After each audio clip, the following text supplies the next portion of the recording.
வணக்கம் நண்பர்களே, தினம் ஒரு மூலிகை வரிசையில் இன்றைக்கி நாம் தெரிஞ்சுக்க போகிற மூலிகை என்னென்னு பார்த்தீங்கன்னா, இதுதான் விடதாரி அப்படின்னு சொல்லக்கூடியது. இந்த பூவை பாருங்கள், பூவை பார்க்கும்போது எவ்வளோ அழகாக இருக்குது பாருங்கள். டபுள் கலரில் இருக்குது, மஞ்சள் கலர்லும் இருக்குது. அடுத்து கீழே பார்த்தீங்கன்னா மேலே பார்த்தீங்கன்னா ரோஸ் கலரில் இருக்குது.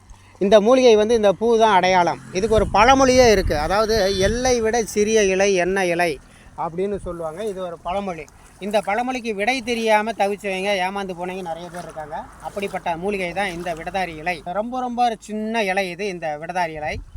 இது எதுக்கு பயன்படுதுன்னு பார்த்தீங்கன்னா, இந்த விடதாரி இலையில் இந்த நுனி கொழுந்து வருது பார்த்தீங்களா, இந்த நுனி கொழுந்த பாதரசத்தை சுத்தி பண்ணி இந்த இலை கொழுந்தோட வச்சு கையில் இப்படி வச்சு மத்திச்சாலே போதும். அந்த பாதரசம் எளிய முறையில் கட்டலாம், மணியாக உருட்டலாம் அப்படின்னு சித்தர்கள் பாடலில் இருக்குது. அது இல்லாமல் இந்த விடதாரி மரத்தோட இந்த வேர் கஷாயம், அதாவது வேர் பட்டையில் இருக்கக்கூடிய கஷாயம் கடும் காய்ச்சலை தணிக்கக்கூடிய தன்மை இருக்கிறதாகவும் சித்தர்கள் பாடலில் குறிப்பிருக்கு. அப்படிப்பட்ட ஒரு சிறப்பான மூலிகையை தான் உங்களுக்கு நாம் அடையாளம் காட்டியிருக்கோம். மீண்டும் ஒரு அடுத்த நல்ல பதிவில் சந்திப்போம். நன்றி, வணக்கம்.